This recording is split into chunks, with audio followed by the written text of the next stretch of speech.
Thin Lizzy and Black Star Riders, you got to work with the great, one of my favorites, Scott Gorham. Kind of like the question I had about Gary Rosington. What was it? What, if anything, did you learn about Scott as a player, and just tell us something about Scott Gorham that we don't know? Well, I mean, you've seen Scott in interviews, now with the advent of the internet and YouTube and whatever, man. He is just the single coolest guy on the planet. Yeah. The coolest guy in any band. He is so gracious with his time. He'll answer any question. Friendly almost to a fault. Wow. Like we would finish some gig and he'd just open the dressing room door and let anybody that wanted to come in there. And I'd be like, hold up, bro. No, we can't be having all these people in the dressing room. He just wanted to like sit back and that was sort of how the original band, that was their routine. Yeah. Do the show, crack a cold drink and just sit back and meet the fans. And so,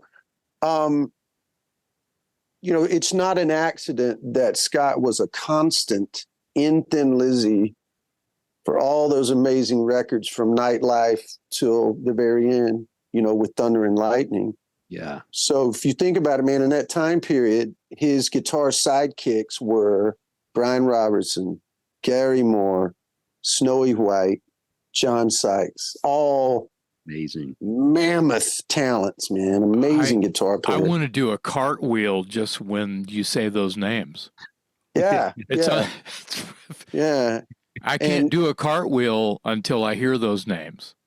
Well, I just thought of another interesting thing that you guys will find interesting based on what we've already been talking about, certainly about Skynyrd. But man, I showed up over prepared. Like, wow. I was as much a fan of Lizzy as I was Skynyrd. So I knew the studio version. I knew the live and dangerous version. I knew the live version from like 1986. And, Brian Downey was on drums, guys. When I first joined, Brian was on the drum kit, man. That's for me, that was the equivalent of recording with James Jamerson in Detroit at Motown or something. Like that guy's feel, the way that guy plays a shuffle. The biggest example is The Boys Are Back in Town, of course. Nobody swings it like he does. No. Yeah. It's just his musicality, and it just turned out that way because he listened to, blues records and jazz records as a kid. They didn't have hard rock heroes like we do. They wrote the handbook. Right. They were the pioneers of all that. So after that first rehearsal, everybody was really happy and I'm feeling super comfortable. And Scott called me and he goes, "Hey, bud, listen, man, you're playing great." He goes, "I just want to tell you, man, don't feel like you got to play this stuff like the record. I want you to be Damon Johnson. I want you to bring your musicality and your ideas, to these songs." Yeah. And I said, "Well, Scott, thank you." I said, because I know the intent with which that's coming from. And I said, it's not lost on me and I really appreciate it. However, if I come to see Thin Lizzy and I'm the lifelong fan that I am, and I'm standing out there in the crowd and I'm looking up there and there's Brian Downey on the kit and Scott Gorham on guitar, and there's some new guy, I don't know who he is, and he's going to stand up there and play the solo to Emerald or Still in Love with You and give me his interpretation of what he think it should be, I'm going to want my fucking money back. Yeah.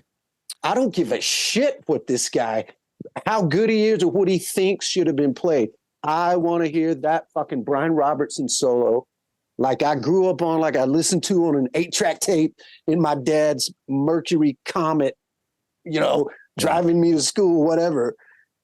And he cracked up. He goes, "Bud, I've never thought about it like that, but I guess you're right." Wow. Yeah, I wholeheartedly agree with the fan inside of you that is able to feel comfortable and tell the man yeah. how you your heart feels with an opinion so strong as a fan, Yeah. and then have him react the way that he did. It just is the cherry on top. Wow. It was a cherry on top, man. I mean, Have you ever met again, Brian? Have you ever met Brian Robertson? no, but check it out, Dave. I spoke to Brian on the phone one time. Yeah. Wow. And I'll never forget it, man. I cherish it forever.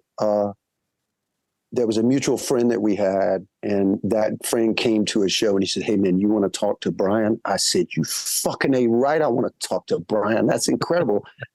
So Brian got on the phone and just said the sweetest things. You know, he had seen some stuff on YouTube, and, you know, some people had been talking. And I mean, I got a little choked up. Wow. I mean, I kept it together, but I just said, "Brian, man, I love you. I'm so grateful for your playing and, you know, everything you did, you know, in your career." And I just said, I can't put it into words, man. I get to stand up there and play. Because, dude, that guy was ferocious. Yeah. Ferocious. Yeah. I had an occasion at a Gibson event to talk to Slash, and somebody in the group was like, "Man, who's the best wah-wah player of all time?" And, you know, somebody was talking about, you know, all kinds of names came up. And the minute I raised my hand, I said, "Guys, respectfully, it's Brian Robertson." And Slash turned around and looked at me. He goes, "You fucking A right, man. Brian Robertson." Wow. Yeah. You know, just his phrasing and how he would bend it, you know, like he would bend the wah pedal almost like bending a string, and it was like he was having a conversation with a foot pedal, man. Those breaks, those wah-wah breaks on Jailbreak are they sound like a person. They sound like a human iconic voice. Yeah. So by the way, I want to raise the flag here. I believe that today, which is March 26th, is the day Jailbreak was released. What? Really? Wow. Well, y'all break out your phone and look it up. Let's Dude, look I'm it up. sure I could. Yeah, I'm sure I could. Yeah, I'm on my phone. You guys look it up. You may very well be right. So same question I asked you before, Thin Lizzy, what deep cuts do you wish you could play? Again, they got to play the hits, but, you know, if you could pick one or two, if Gorham came up to you and said, "Hey, man, we're going to change up the set list like Van Zandt might one day," what would you add to the list? Dave, deep cut off of the Jailbreak record is Romeo and the Lonely Girl. Excellent. Oh, my God. Yes. Great song. Great Scott Gorham guitar solo. Yeah. Which I can play right now, note for note. I believe that. Because I just loved it so much, you know. Yeah. That's a great song. There's some great songs on that album. Fighting. Yes. There's a killer song, Fight or Fall. Sorry to interrupt. I was right. March 26, 1976. Wow. Thin Lizzy Jailbreak came out today. All right. All hail the great Jailbreak. Yes. Well, thank you. Get your head around this, guys. In 2 years, it's going to be the 50th anniversary of that record. That's the good news. The bad news is we're old as fuck. Yeah. I was I had just turned 11. Wow. In 76. I had just turned 11.